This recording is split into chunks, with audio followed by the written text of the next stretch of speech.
육아도우미가 아이 침대에 누운 채 아이가 일어서자 뒤로 넘어뜨립니다. 돌도 안 된 아이가 침대를 잡고 일어나려고 하자 이번엔 발로 끌어당겨 쓰러뜨립니다.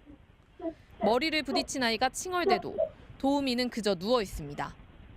이런 행동은 5차례 반복됐습니다. 맞벌이 부모가 한국인 도우미를 찾다 업체를 통해 소개받은 60대 여성이었는데 맡긴 지 한 달 만에 이런 일이 벌어진 겁니다. 아이는 전치 2주 뇌진탕 진단을 받았습니다. 뭐 하시는 거냐라고 물어봤더니 말씀하시는 거는 아이랑 놀아줬다. 죄책감이 들었었던 것 같아요. 그냥 가장 큰 잘못은 아이를 맡긴 부모였던 거죠. 도우미는 생각이 짧았다면서도 아이도 장난인 줄 알고 웃었다고 말했습니다. 부모는 진심 어린 사과와 월급 반환을 요구했지만 도우미는 응하지 않았고 결국 경찰에 아동학대 혐의로 도우미를 고소했습니다. 해당 도우미에게 해명을 듣기 위해 연락을 취했지만 통화를 거부했고 도우미를 소개한 업체 측은 수사 결과가 나오기 전까진 지켜봐야 하는 것 아니냐는 답을 내놨습니다. 검찰로 넘어가든가 그런 단계라면 모르겠어요. 그분도 지금 억울하다 하고 이게 왜 학대냐 그러고 아주 항변을 하고. 민간 업체를 통해 육아 도우미를 구하고 검증하는 건 모두 양육자의 부담입니다. 여성가족부에 도우미 신원 확인 제도가 있긴 하지만 범죄 경력과 정신질환 여부만 볼 수 있습니다. 결국 양육자가 알아서 발품을 팔아 검증해야 한다는 이야기입니다. 육아도우미의 국가 자격제를 도입하겠다는 법안이 발의돼 계류 중이지만 이를 처리해야 하는 21대 국회는 이달 말 임기가 끝납니다. 경찰은 해당 도우미를 입건했으며 최근 알선 업체 대표도 소환해 조사하는 등 정확한 사건 경위를 파악 중이라고 밝혔습니다. MBC 뉴스 조희영입니다. 지난주 경기도 용인의 한 가정집. 아이의 입에 간식을 밀어넣고 머리를 툭 치고 유모차에 거칠게 내려놓는 여성이 보입니다. 지난 7월부터 아기를 봐온 육아 도우미입니다. 월요일부터 토요일까지 입주해 아기를 봐주는 조건으로 월급 380만 원을 주고 여성을 고용한 맞벌이 부부는 점심시간에 CCTV를 통해 이 같은 장면을 보고 기겁했습니다. 제 애기가 궁금하니까 가끔 보는데 이게 진짜 실제로 일어난 일인가? 내가 뭔가 꿈을 꾸고 있나? 그러면서 진정이 너무 안 됐었어요. 업무를 팽개치고 달려온 아버지가 따지자 도우미 여성은 순간적으로 자제력을 잃었고 딱 한 번뿐이었다고 답했습니다. 하지만 그날 당일에만 최소 4차례 학대 정황이 확인됐습니다. 우는 아기를 안고 달래는가 싶더니 갑자기 머리를 쥐고 흔들어대고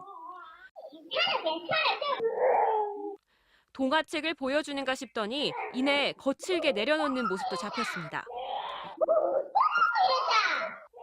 영문을 모르는 아기가 다가가 안기려 하지만 이번엔 두 손으로 밀어 넘어뜨렸습니다. 진짜 피가 거꾸로 솟는 느낌이에요. 그거 보고 있으면. 요새 둘 다 잠을 잘 못 자요. 애기도 그렇고. 아이의 이마에선 혹도 발견됐고 병원에선 구타에 의한 전치 2주 타박상이란 진단이 나왔습니다. 저장돼 있는 CCTV는 며칠분뿐이어서 석 달간 얼마나 비슷한 일이 있었는지는 알 수 없는 상황입니다. 이 부부는 육아도우미 중개 사이트에 구인글을 올렸고 한 직업 소개소로부터 해당 여성에 대한 추천을 받았습니다.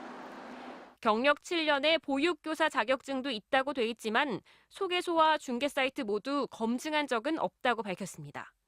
무인구직 플랫폼이라서 개개인별의 이제 사항에 대해서는 조금 이제 어려운 부분이 있습니다. 여성가족부가 올해부터 육아도우미 신원 확인 증명서를 발급해주곤 있지만 지난 6월까지 발급 건수는 하나도 없습니다. 조금 아직은 번거롭다고 생각을 하실 수도 있잖아요. 이게 마약과 관련된 이제 건강검진서를 또 떼어야 하니까. 학대 정황이 의심된 도우미에게 수차례 전화를 걸고 문자를 보냈지만 답변을 듣지 못했습니다. 아무도 믿기 어려워진 엄마는 직장을 그만두고 육아를 해야 할지 고민입니다. 아무도 못 믿겠어요, 이제는. 가족 아니면. 이런 일이 생기고 나니까 애기가 우선이 되는 것 같아요. MBC 뉴스 장슬기입니다. 지난 3일 서울 성동구의 한 아파트. 15개월 된 아기를 민간 육아도우미가 돌보고 있습니다. 아기를 재우나 싶더니 갑자기 이불 위로 던집니다. 자지러지듯 우는 아기. 이번에는 옆구리를 연거푸 때립니다. 맞벌이를 하는 부모는 집안에 설치해둔 CCTV를 보다가 놀라서 바로 귀가했고 경찰에 신고했습니다. 마음이 너무 아프더라고요. 심장이 진짜 멎었듯이 저희가 발견 못한 것들이 또 있으면 어떨까.